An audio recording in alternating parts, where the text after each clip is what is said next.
months ago, and one of the best speeches, best presentations I've ever seen. So I'll pass it over to you, man. Thank you very much. I thought you were there. Thank you, yeah. Well, good afternoon. It's great to be here. Thank you, Meristem, for inviting me. I'm going to just approach this wonderful topic from a very top-down view. I've got 10 minutes, and I'm the warm-up act for Adrian, who's going to take it on and get into a bit more detail. But I do love a good sponge, and I was amazed that this one comes with artificial grass on the top of it as well, which is brilliant. And the reason I love sponges is because they're multifunctional, because they hold water and they give water. And what I want to talk to you today about in this first 10 minutes is all about both sides of the rain equation, because you might be here involved in water use, in which case I want to talk to you about drainage. And if you hear about thinking about drainage, I want to talk about water use, because it's the same rain.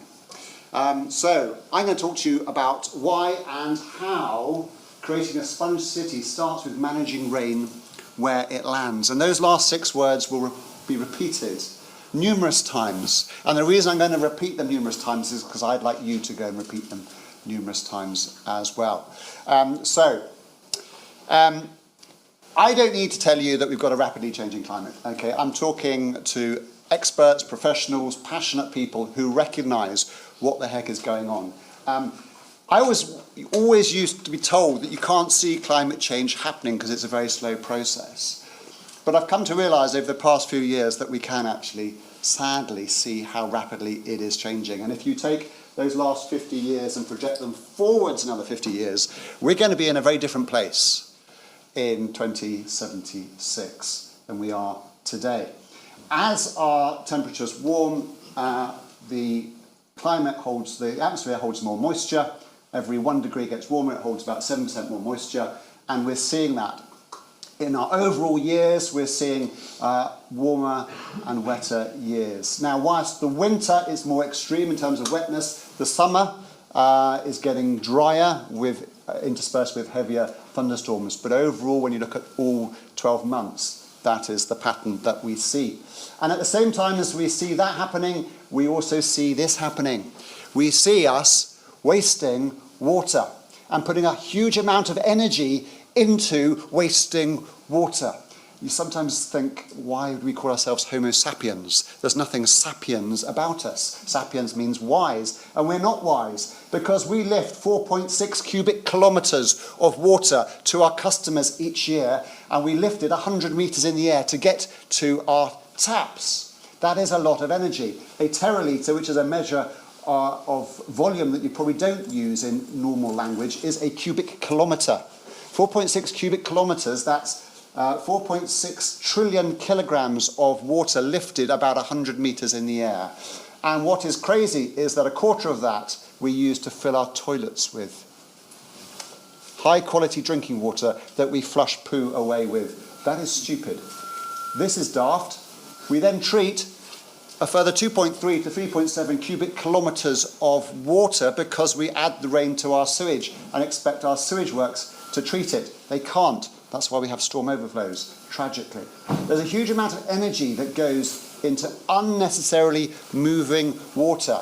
And so whilst we're running out of water in the summer, and we've got too much water when it rains, and we recognise the climate is changing because of the carbon emissions, we've got 3 massive problems, and we're trying to fix them in the wrong flipping place. Because the problem is there. Where we live, we are the problem and our homes are the problem. I would love to have a transparent toilet system in my toilet to remind myself that I was flushing my toilet with drinking water.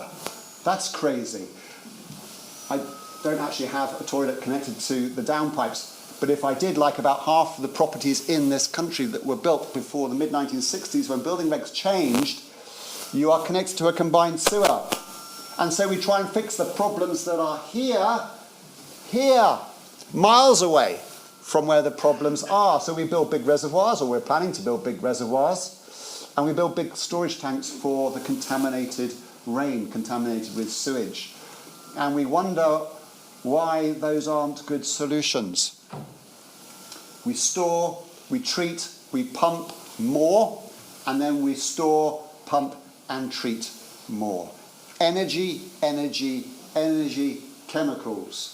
Daft solutions to solve siloed problems. That is officially stupid, and it's causing us a problem. It's causing us a rapidly changing climate that we're adding more impermeable areas to. The 1.5 million homes we're about to build or are building, every single toilet cistern will be filled with what? Drinking water. Crazy. Centralised solutions to tackling these problems are big reservoirs, big storage tanks, generating huge amounts of embodied carbon and operational carbon as we shift more water needlessly around, leading to a rapidly changing climate. Let's call it a doom loop if we want to be depressed. There is a solution. It's those 6 words. We manage rain better where it lands. It doesn't solve 100% of our problems, but it solves 90% plus. And it's just driven by 2 really simple primary school level principles of rainwater management. Rain is a resource. No. Really? We should capture it locally and reuse it and use it where possible. Not reuse it, because we're not using it in the first place. And then we should return it back to the environment as close to where it first landed. These are really simple principles. If our legislation and our regulation and our education and our technical guidance were aligned with these simple principles, we would be in a far better place. And my aim is to try and do that. We're going to have a game. Okay? I want you to shout snap when you see 2 things up here that are the same. Okay? Can you do that for me? Entertain me. Right, so we're going to rank the best solutions for reducing using drinking water for non-potable purposes. Okay? What are the best ways? So the first one is we use rain from the roofs. Going to say snap when you see 2 answers the same. Okay? We can use grey water, so we can reuse the water we've used once. Yeah? We can use final effluent, so it's a waste. Let's clean it up and use it. Or we can use seawater. Not a very good idea. Very high in energy. And we've got lots of problems with storm overflows. So how do we solve storm overflows? Well, we could build bigger treatment processes. Yeah, to cope with more rain. That's a really great idea. Not. Or we could store it so that we can treat it later. Good idea. Not. Or we could treat the overflow so it has little or no environmental impact. Or we could snap! Yes! Do you see where I'm going to on this? It's the same rain. Addressing these big problems, but also tackling the whole carbon footprint of solving these problems can be addressed by addressing rain better where it lands. How do we do that? Well, there's no silver bullet. I think there are 5 key areas where we need to address, and I'm going to whiz through them very quickly so I can pass on to Adrian, who's going to be looking at the right-hand one. Legislation, regulation, economic incentives, and education. All driven by those 2 simple principles and a common narrative. So I'm going to whiz through this, but basically, if we want to address new build, we've got to look at rainwater harvesting being more mandatory rather than optional. If we want to make sure we keep the rain away from the sewage, which generally happens now, but where we get rid of it to the environment matters. We've been faffing around with Schedule 3 for 16 years now, never implemented it. We've got to get better at having legislation that looks at getting rid of rain locally. Retrofitting, some people are saying that we should allow water companies to provide non-potable supplies. I think that's a bit of a red herring because it doesn't meet that first principle of capturing it locally and not moving it horizontally and bringing it back again. I think the big areas, the greatest opportunities for us as a society for new build is all about water efficiency and building the right assets, and for drainage, taking those toilets off taking the rain off the toilet water. And there's a huge amount of money being spent on solutions that are not addressing the problems there. Regulation needs to change. We need to start thinking about what we're trying to achieve, not managing things further upstream. At the moment, if you look at storm overflows, we're obsessed with this thing called spills. Absolutely obsessed with them. We're looking at the wrong place. We should be concerned about how we're addressing them, and then we should be measuring impact. Economic incentives. We've got it for energy. We recognise that photons are a natural resource, and National Planning Policy Framework steers us towards trying to harness that and decentralise energy production so we're more self-sufficient in our homes. But we don't get it when it comes to rain. Rain, funnily enough, is also a natural resource that lands on the same roof as the photons, and there is no process yet for domestic properties. We're starting to see that for non-domestics, and yesterday the Water Efficiency Cambridge Fund was announced. So we're moving in the right direction, but there's a long way to go. Let's talk to people about what the real problem is. Dirty Business, which you might have watched on Channel 4, didn't actually tell people what the problem was. The problem is rain being added to the sewers. So rather than storm overflows being a water company poo problem, actually it's a societal rainwater management problem. And the current direction of travel, as I've just been saying, is pretty disastrous in terms of the carbon footprint of what we're building.